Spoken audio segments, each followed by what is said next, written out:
आपको सार्वजनिक करना चाहिए। अगर नीतीश कुमार का ऐसा कुछ है आपके पास कि लालू यादव के पास गिड़गिड़ा रहे हैं, करिए सार्वजनिक, हम लोग भी देखें। जब आप पब्लिक में बोल रहे हैं तो पब्लिक में सार्वजनिक कीजिए ना। आप बोल रहे हैं पब्लिक में, दिखाइएगा अकेले अकेले में, ये गलत बात है ना।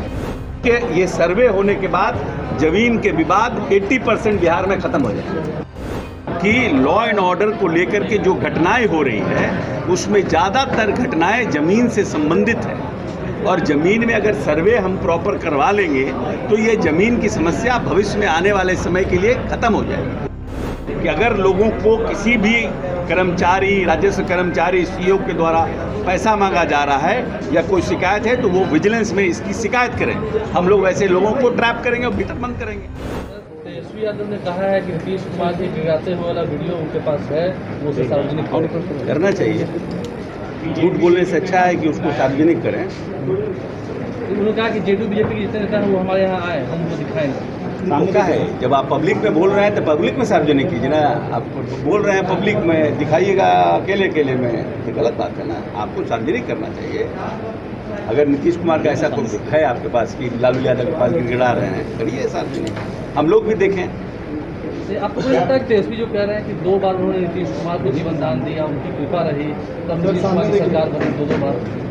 ऐसा है कि इस पर हम पहले भी बोल चुके कि माननीय नेता के साथ आने से किन किन राजनीतिक दल को फायदा हुआ है, ये चुनाव के आंकड़े बताते हैं।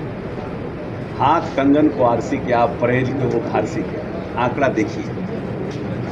झूठ बोलना, बार बार एक ही बात को रिपीट करने से कोई फायदा नहीं। आंकड़ा देखिए, जब जब राजनीतिक दल नीतीश कुमार के साथ आए हैं, आंकड़ा क्या करता है। हम क्यों बोलने से, और उसमें आंकड़ा देखिए, आंकड़े से समझ में आएगा क्या स्थिति थी लालू प्रसाद यादव की 2015 के पहले, कितने सीटों पर थे, नीतीश जी के साथ अलायंस करने के बाद उनकी क्या स्थिति थी, सब तो आंकड़ा कहता है। कह रहे हैं कि अशोक चौधरी भी बीजेपी के संपर्क में है। नहीं, हम तो सबके संपर्क में हैं। हम तो आपको पहले कह चुके हैं, पुतिन से लेकर जो बाइडन से लेकर के देश के जितने इंटरनेशनल लीडर हैं, हम सबके संपर्क में। तो निश्चित रूप से भारतीय जनता पार्टी के भी संपर्क में होंगे। सर, नीतीश कुमार और अनंत सिंह की मुलाकात को लेकर लगातार तेजस्वी यादव हमला कर रहे हैं, कह रहे हैं कि अपराधी को कभी सीएम हाउस बुलाते मिलने के लिए, कभी खुद ही चले जाते हैं उनके आवास में। अच्छा, अगर ये इतना जोर से बोल रहे हैं कि अपराधी हैं तो इनकी पत्नी को ये टिकट काहे दिए, क्यों सिंबल दिए? ये तो प्रश्न पूछेंगे ना हम कि अगर अनंत सिंह अपराधी हैं तो उनकी पत्नी को सिंबल क्यों दिए। इसका जवाब तेजस्वी यादव जनता को दें, तब फिर हम बताएंगे नीतीश कुमार क्यों गए थे। नीतीश कुमार किसी के घर पे नहीं गए थे, नीतीश कुमार बाढ़ जाने के क्रम में गए थे। और नीतीश कुमार कम से कम अनंत सिंह के यहाँ 50 बार जा चुके हैं अपने राजनीतिक पूरे कार्यकाल में, कोई पहली बार नहीं गए थे। लेकिन तेजस्वी यादव ने पहली बार टिकट दिया था, जानते हुए लालू प्रसाद यादव ने उनको अपराधी कहा था। उनके ऊपर किस तरह की उनके ऊपर विपत्तियां आई थी जब वो नीतीश जी के साथ थे, फिर भी आपने टिकट दिया।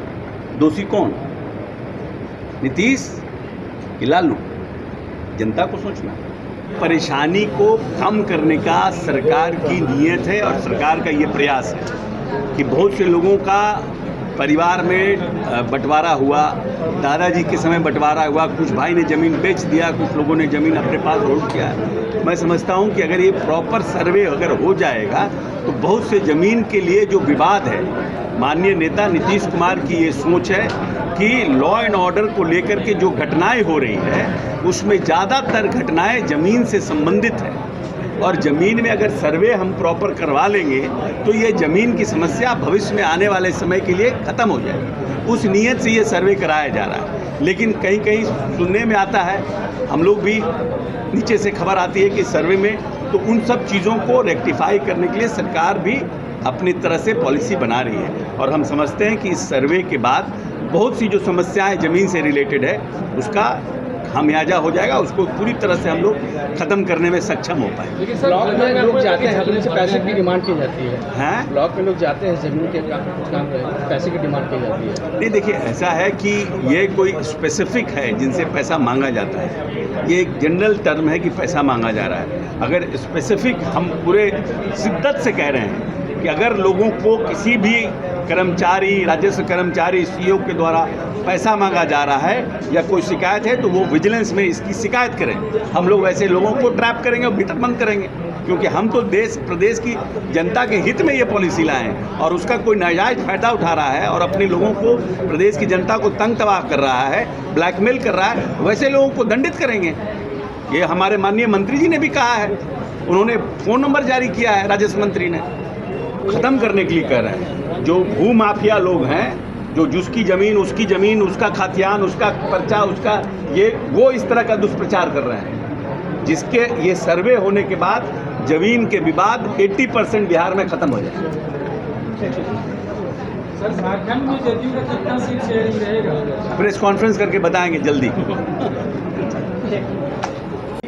तो जो 400 का नारा दे रहे थे वो जेल में रहते, हो सकता है उनका ऐसा सोच होगा कि हम आएंगे पावर में तो अपने विरोधियों को जेल भेजेंगे, लेकिन अनफॉर्चुनेटली भगवान महादेव ने उनको पावर ही नहीं दिया, क्योंकि महादेव अगला को जेल भेजना नहीं चाहते थे।